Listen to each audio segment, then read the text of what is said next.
You know every time we speak, it's no apologies.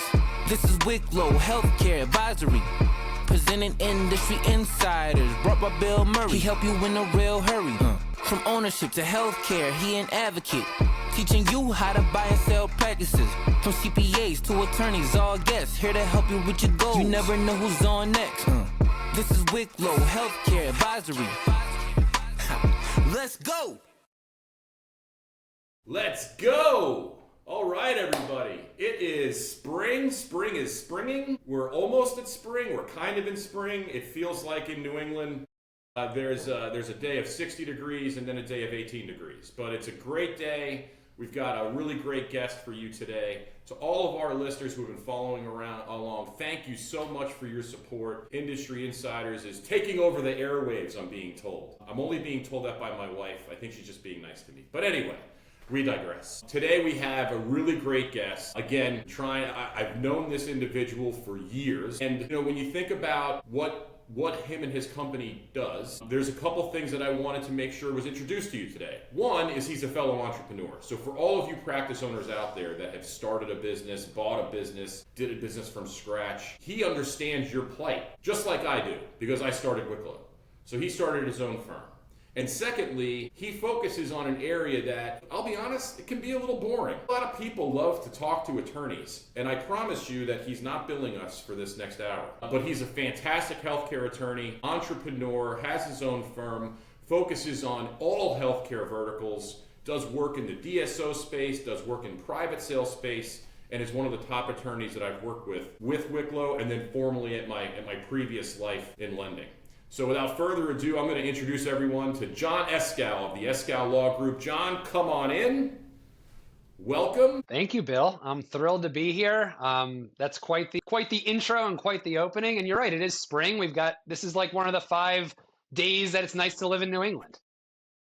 The one of 5. We're recording this. We're just about to this will probably come out in April, but we're just around St. Patrick's Day, which is usually, St. Patrick's Day for me is the day that I start saying, why do I live here? Because it's been now 5 months of gray skies. We had a lot of snow. It's just one of those, I'm getting to that point where I've had enough, but we had a couple good days this week. It's like a bear coming out of hibernation. Well, yeah, my wife would agree. Every morning.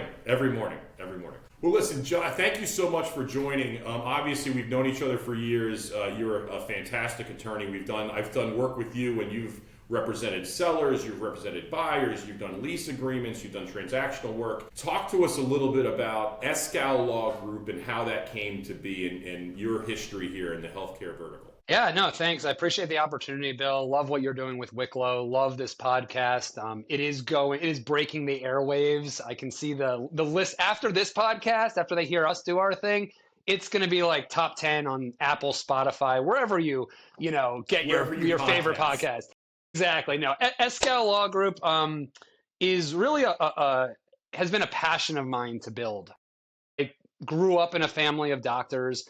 I've always kind of tangentially been very interested in the medical space and the healthcare space, and really kind of didn't know how to find myself into that arena because I was terrible at sciences growing up. I still don't really understand how a cell is composed of various things, and it doesn't make sense that our body is composed of all these things that I can't see and understand. And so sciences or being in the medical profession and delivering medical services was never going to be my forte. It was never going to be where I shined and where I added value to this world. But I found myself going on the path of law and going into law school. And coming out of law school, I did some work at a big law firm. I started off at a big law firm. Sure. They had a very good real estate department and a very good corporate healthcare department. And one of I had no idea, right, that doctors, whether you're a medical doctor, a veterinarian, or a dentist, whether you I had no idea that people bought and sold businesses, right? I didn't understand it. And what I learned really, really quickly was that, one, this type of transactional work, a doctor selling his or her business, or a doctor buying a business, or a doctor partnering into a business happens all the time. And I realized that there were very few lawyers who actually were able to do 2 things. One, provide really good legal services, and to really understand what the doctors wanted and what they needed to help feel supportive during like this transaction that may happen once in their lifetime, right? Or twice in their lifetime. And so the combination of those two things, like the understanding the why and the, I guess, the emotional and the practical side of a doctor either buying or selling, or even becoming an associate or starting up a business, right? That coupled with like a commitment to deliver a really high level of service and attention and detail, kind of the only place I could do that was a place that I created, really. Totally. And so that's what happened with Eskow Law Group. That's how we got started. And look, it was a true grassroots movement, right? We didn't do any outside marketing. It was all word of mouth. We developed relationships. We did a great job for our clients. Our clients then kind of spread the word.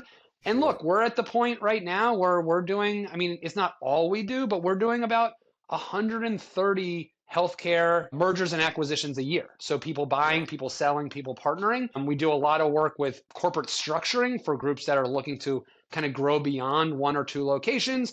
We do a lot of work with younger doctors who are associating or getting into the medical profession for the first time. So that's the quick and dirty. So how long has Eskow Law Group been? How long are you guys in? It feels like 10 or 12 years at this point, maybe longer. That's good. I'll take the average of those, right? So we formally established ourselves in the spring of 2014. So when this podcast airs, it will be right around our 11th formal anniversary. So that's awesome. You were good. You were right on point there.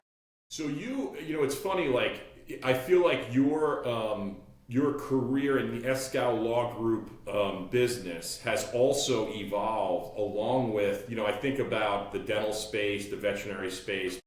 Medical always kind of, even 11 years ago, medical was being consolidated, right? So you started, I remember working with you when I was at the bank, and it was a lot of associate work. It was the younger doctors. You were doing some buy-side representation, and you were really helping them move either through a merger or through a partnership opportunity or through an outright purchase. You were helping them get into ownership. And that's obviously, my purview is always kind of the buyers, because at the bank, that's who we were primarily working with. But your firm has evolved. I mean, I know that you do a lot of work in the corporate space as that kind of blossomed over the last 5 years. So can you talk a little bit about the types of law that you guys are doing and how you help the industries that you serve?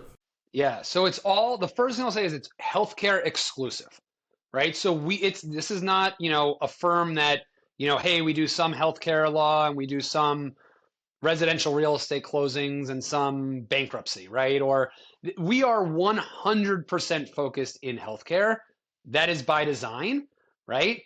And even within healthcare, we are even more focused, right? Within what I kind of tongue-in-cheek refer to as like the big exciting things that doctors do throughout their career, in the sense of like joining a medical business, buying, starting up, partnering, selling, bringing on an associate doctor, growing, right? And so that's where we, really come into play. That's what our firm really focuses on. It's interesting, like even in the last 11 years, like, look, I haven't been here for 40 years, right? I have a little bit of gray hair in my beard, but not a ton of gray hair, right? And so I haven't seen everything, but man, the last 11 years has been an incredible shift in the healthcare industry. Like what it was before is not what it was now. I mean, we started off, a lot of the majority of our business was in private doctor-to-doctor transactions. We call those D2D transactions. Be a cool kid and use the lingo. So we started off D2D. So we started off doing a lot of D2D.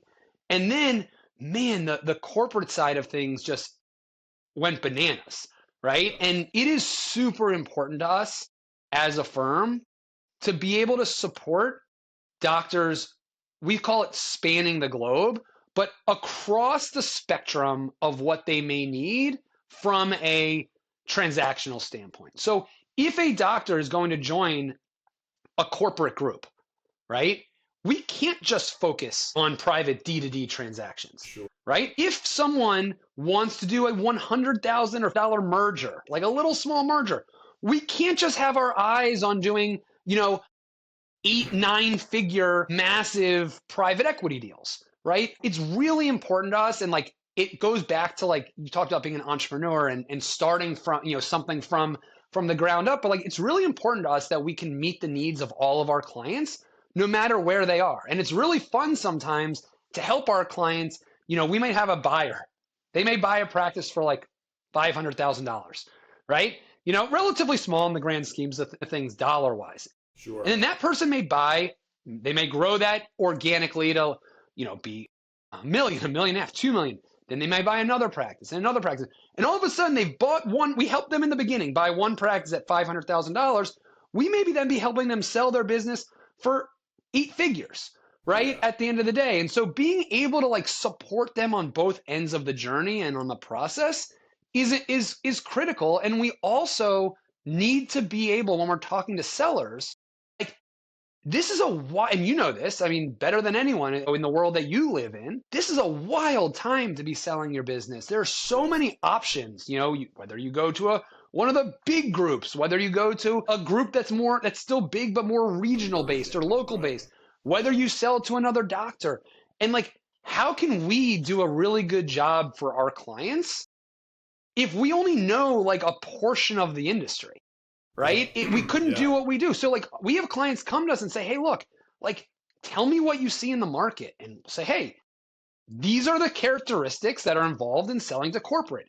If you don't like those characteristics, for instance, if you don't want to stay on for years, basically 5 years at this point, right? If you want to make sure, or if you don't want to have some sort of like equity in the business, right? Buying business in the big conglomerate, then like, why are we even talking about corporate, right? It's just not for you, right? On the flip side, if you're a private doctor and you're like, man, I just want to cash some chips off the table and I want to, but I want to keep working for like 10 or 15 more years. Well, let me tell you something, like selling to a private doctor, like maybe will work, but it's probably not the best case not the right scenario. Path. That's right. Not the right path. So our ability to really understand like the entire industry, the good, the bad, the ugly, whatever is really important to us to deliver the value that we do. What's nice about that too is that's, I'm assuming, I work for very large corporations, and one of the things that I think I struggled with, especially as my career kind of grew and I got a little older and a little more experience, was that I wanted to be able to do things that you really couldn't do. I'm assuming in law, when you were at that big kind of white shoe, big law firm, when you first they're not necessarily built to be this, to have this ability to be it kind of everywhere you need to be in your client's life cycle, right? I mean, that's really what you're talking about. You're basically saying, yes, we're very focused in healthcare, but we do these things extremely well, and they need all of those things. We're very hard to pivot in a large organization. Is that that was kind of the basis of how Eskow Law Group kind of like grew, right? Yeah, so there's a couple things on that. Like the first thing I'll say is that at a bigger law firm, or at most law firms, frankly, that don't specialize in working with doctors, there's no difference between like how the firm treats like Dr. Smith versus like how the firm treats like Coca-Cola, if that's a client of theirs, right? Like it's the same thing. It's like, hey, we bill this way, we send you bills on this frequency, maybe you have a retainer, maybe you have this. Like that never made sense to me, right? And so when we set up this firm, it wasn't just from like a legal knowledge standpoint, we want to like really focus on healthcare. It was like, we want to design an experience for our clients that is geared towards doctors, right? Like, for instance, like most doctors charge patients based on a procedure that is being performed. It doesn't matter usually whether a procedure takes 30 minutes or an hour and a half, or there's a complication that makes it 3 hours. Like it's a procedure-based approach. Like that's how we bill. Right? For us, it's a project-based approach, right? You have a project. We have a unique system to develop a flat fee for that project, right? And then you know exactly what it is going in, right? Now, you mentioned about like, different specialties, right?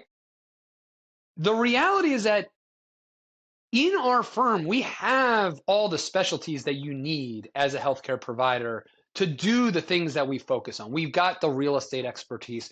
We've got the employment piece. We've got these pieces, right? The difference is that you're not just like dealing with like 6 different partners or multiple attorneys who like are the real estate person or the this person or the that person. You've got a team that actually is more comprehensive, that like understands the full scope and just like really is focused on getting to the achieving the mission, as we say. And more collaborative, right? And more collaborative. I have worked with some larger firms that, you know, healthcare is part of the things that they do, and Coca-Cola is probably one. And you can feel it. It's almost as if people come in and people come out and people come in and and it's like, who am I talking to this week? Like, I know I have a lead attorney here, but like, I've talked to this other person 75 times because of the lease, and now they're gone, and I don't. Where am I in this? And I could, like, if you're not a large business and you don't have an MBA and you didn't go to school and take business classes, I could see how that could be very frustrating. And like, you as a doctor and as a small business owner, you kind of just want that. Like, no, just give me the person. And that person leads me to down the path to make sure that this all goes well. I don't want all the noise. If the noise is happening still, that's fine. I don't want to feel it. Does that make sense? Yeah. But like, just like even refer back to like the medical field. It's like, look, if you are getting I don't know, if I'm trying to think of like a good analogy here, but like if you're having a procedure done on, you know, your shoulder, or you have a question, you're having an issue with your shoulder, right? A general, your primary care physician could probably answer that to some degree, right? But they need the specialist. If you rely on your shoulder to do your work, like, do you want to rely on that, or do you want to go to the orthopedist?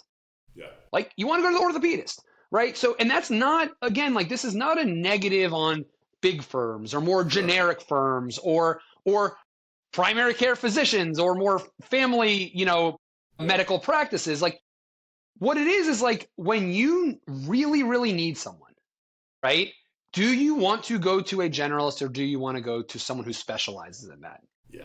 You know, and I think when you're, someone with the experience and understands exactly what you're trying to accomplish. That's part of, like, when we talk a lot on this about building the team and making sure the team are people that understand what you do and how you do it. That makes perfect sense to me. Right. And it's like a piece of it. And what I always try to, like, and sometimes it can be hard to communicate candidly. And look, you know, as you build Wicklow, right, and you grow, like, you see, like, there's ways you communicate things that work, ways that you communicate things that don't work.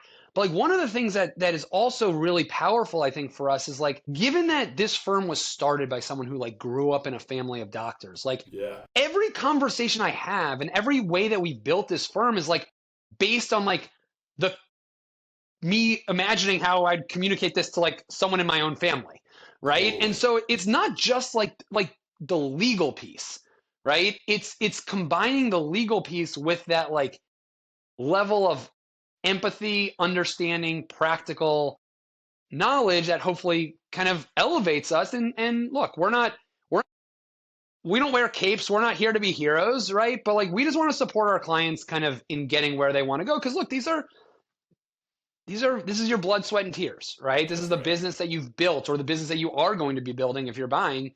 And look, just like I know you feel the weight on your shoulders, right? When you work with clients and you're going to sell their business that they've built, like, that's a massive responsibility, right? To take this baby, right, that's been created and grown and all the trials and tribulations and like make it the outcome as positive as it can be. And vice versa, even though you technically don't represent buyers that often, like, there's also a weight that you feel on the buy side to make sure that like those buyers are successfully transferring into ownership. And we feel that same weight, right? It's a big responsibility that we take very seriously. No one wants to work with the broker who has, 7 out of 10 deals blow up within a year of transaction. Like, that's not a great track record. As a business broker and sell-side advisor, it's about the deal. Making sure everyone should walk out of that room after closing and felt like they got a really good deal and there's a good transition set and it's very organized, and that everyone, seller, buyer, staff, clients, patients, are all set up for success. I think that's paramount. That's a really cool thing. And Bill, it's super interesting because from your standpoint, I would imagine like a seller has spent years building this business in their image and like I said, through their blood, sweat, and tears. And like a part of it, right, is obviously trying to get the best possible economic outcome, right? Sure. That's just human nature. You deserve it. You've built it, like get the best economic outcome. But there's also a piece that's like there's been a legacy that's been created. And so like there's that weight that like you can't it's not just about the transaction from your standpoint, right? And from our standpoint, frankly, it's like how do you find that right buyer? How do you make the deal work so that that buyer then like can continue that legacy and that doctor who sold can look back and be like, man, Bill didn't just get me like the highest dollar amount, right? He like enabled this business to like extend and carry on. To carry on. Yeah, it's about fair. It's about, I use the word fair a lot. I tell people all the time, I'm like, listen, if you're just in it for the dollar, like this may not be the right firm for you. Like there are firms out there that will go ahead and just bid it out and get you the top dollar and you don't really care about who's buying. And that's a little bit more, I think, in the corporate and DSO space. It's like, just show me the money. But in these D2D transactions, see, I used it, D2D. I like it. In these D2D transactions, there is so much more involved in the leg and the transition and ensuring that the staff and the patients and the clients, you should get a fair market value for your business. And the key word there is fair. No one should overpay. No one should underpay, right? So you should have a really fair deal. And then we should also make sure that the buyer is set up for success long term. Really great points. And you fair, spend a lot of time in the transactional world. So that's, yeah. So you see, I'm sure you've seen the ones that don't work out too. Unfortunately, yes, that's true. I guess the glass half full answer on that is that can't say on deals that we've been involved in, way more often than not, they are successful, right? Because we do things the right way.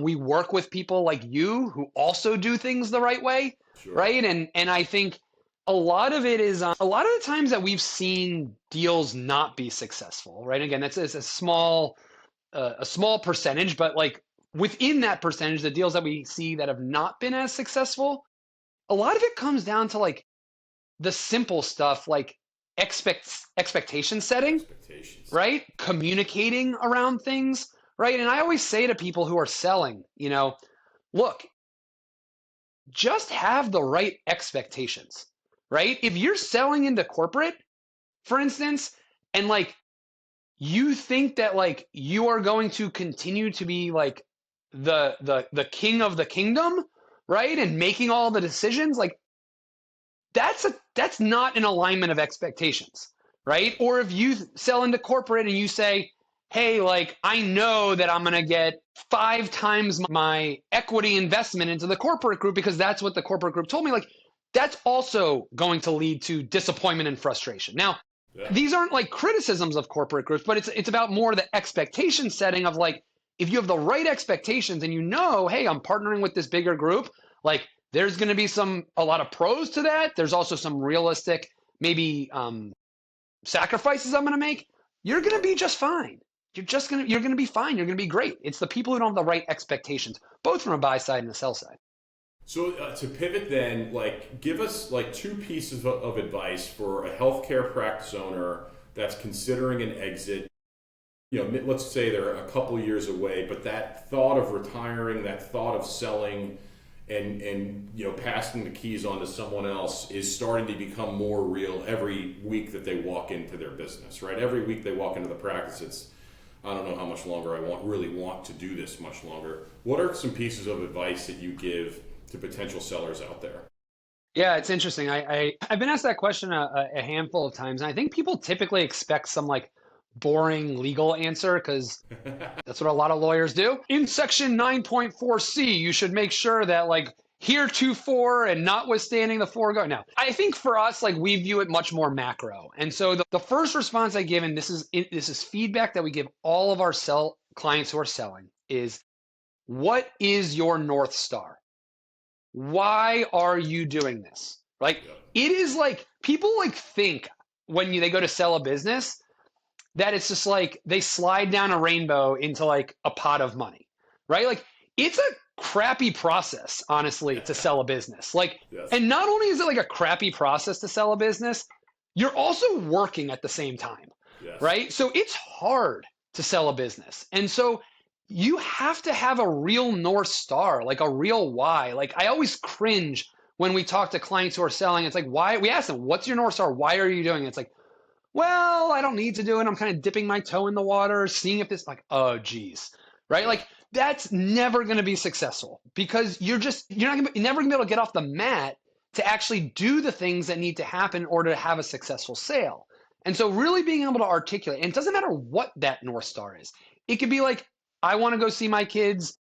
They are all in college across the country and I just want to be able to visit them more. Or it could be like, I can't handle the kind of more administrative management side of things anymore. Sure. Or it can be like, I'm getting older and I'm not able to perform at the level clinically that I've always wanted to, or whatever it happens to be. Just be able to articulate that, because when the times get tough, and no matter whether you have an all-star team like Bill, like our firm, like Eskow Law Group behind you, like they will get tough. It is again, it's not an easy process to sell. There will be times where you're like, what am I doing and why am I doing this?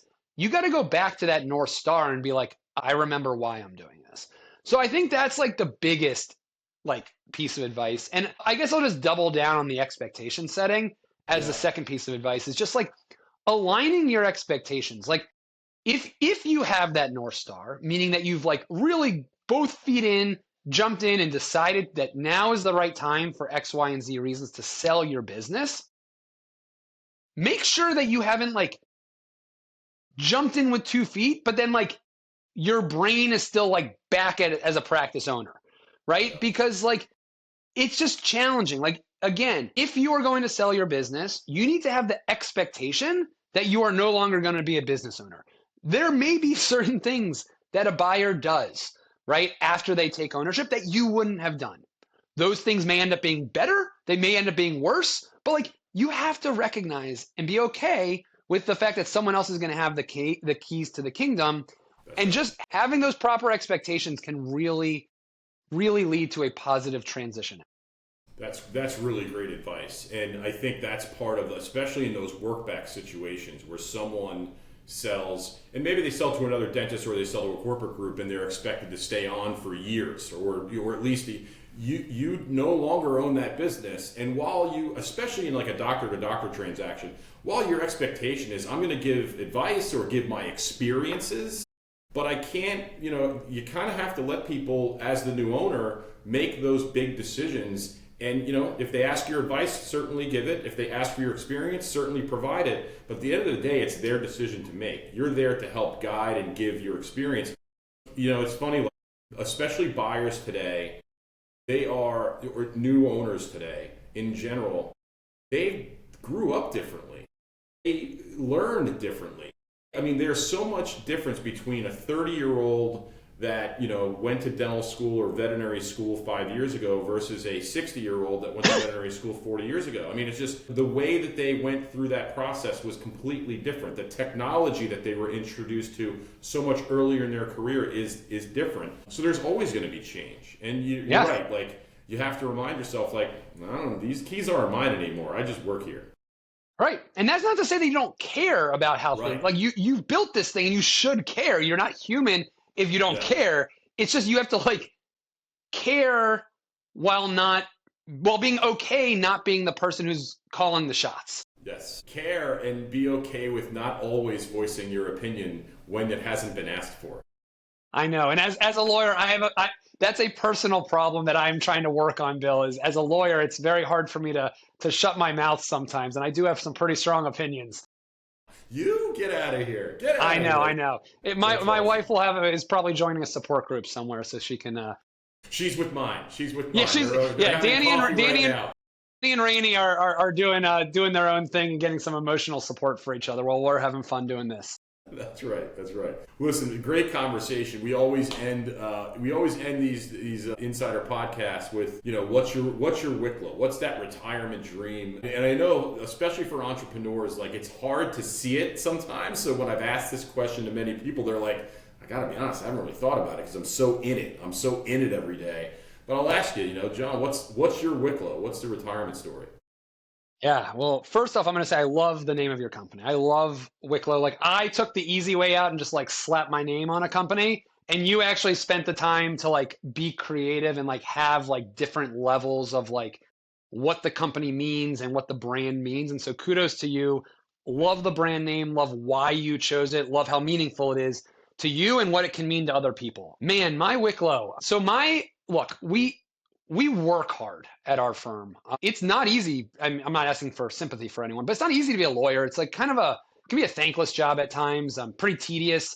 Do a lot of reading and writing and whatever it is. I'm chained to my desk a lot of the time. And so for me, it's like right now, like we've had the good fortune of getting our kids involved in skiing and spending a lot of time up at we have a house up in Vermont, in Stowe, Vermont.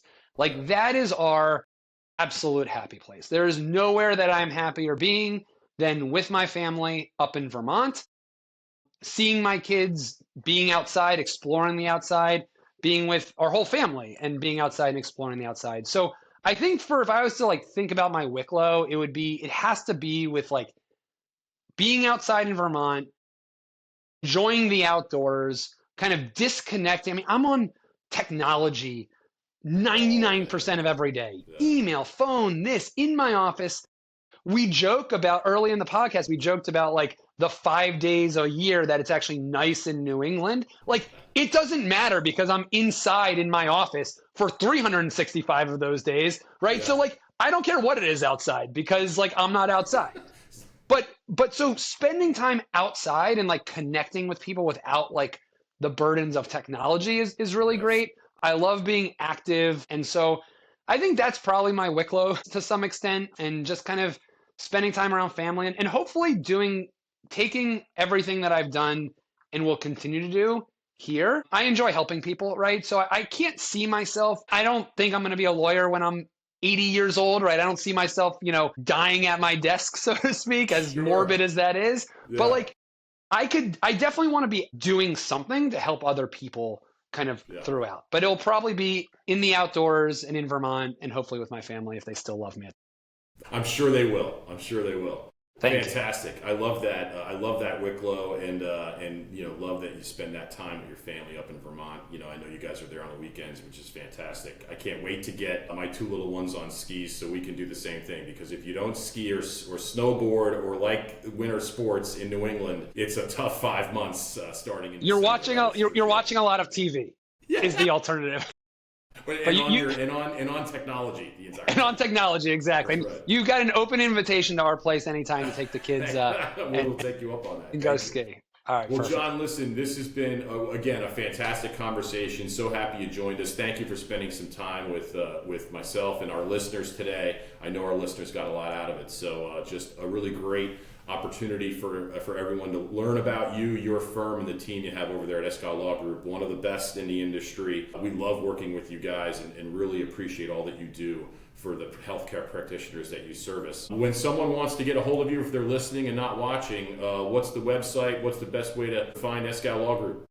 Yeah, thank you. First of all, thank you for having me on, Bill. I love right back at you. Like you're a beacon of just promise in this industry with your intelligence, your network, the way you communicate, the way you interact with people. It's a hard world that you're in, right? There's a lot of riffraff out there in terms of people that, put out information about what they do and how they do it to help doctors sell their businesses. And then there's people that are like you who really embody what it means to truly care about clients. And so kudos to you. Love what you're building. Thank you. To get in touch with me, would love to talk to anyone and all of you. Our website is www.eskowlawgroup.com. That's ESKOW lawgroup.com. And my personal email, if you would like to reach out, is John, Jon, at eskowlawgroup.com. You can also find us on LinkedIn, and we'd love to chat and connect. Awesome. John, again, thank you so much for coming on. It was a great conversation. Go have a good time this weekend up in Vermont. The ski season's slowly but surely winding down, but you got a couple weekends left, it looks like. So have a great weekend. Thanks again for the talk. It was awesome. Thanks a lot, Bill. See you soon. Bye-bye. Every time we speak, it's no apologies. This is Wicklow Healthcare Advisory, Presenting industry insiders, brought by Bill Murray. He help you in a real hurry. From ownership to healthcare, he an advocate. Teaching you how to buy and sell practices. From CPAs to attorneys, all guests. Here to help you reach your goals. You never know who's on next. This is Wicklow Healthcare Advisory. Let's go!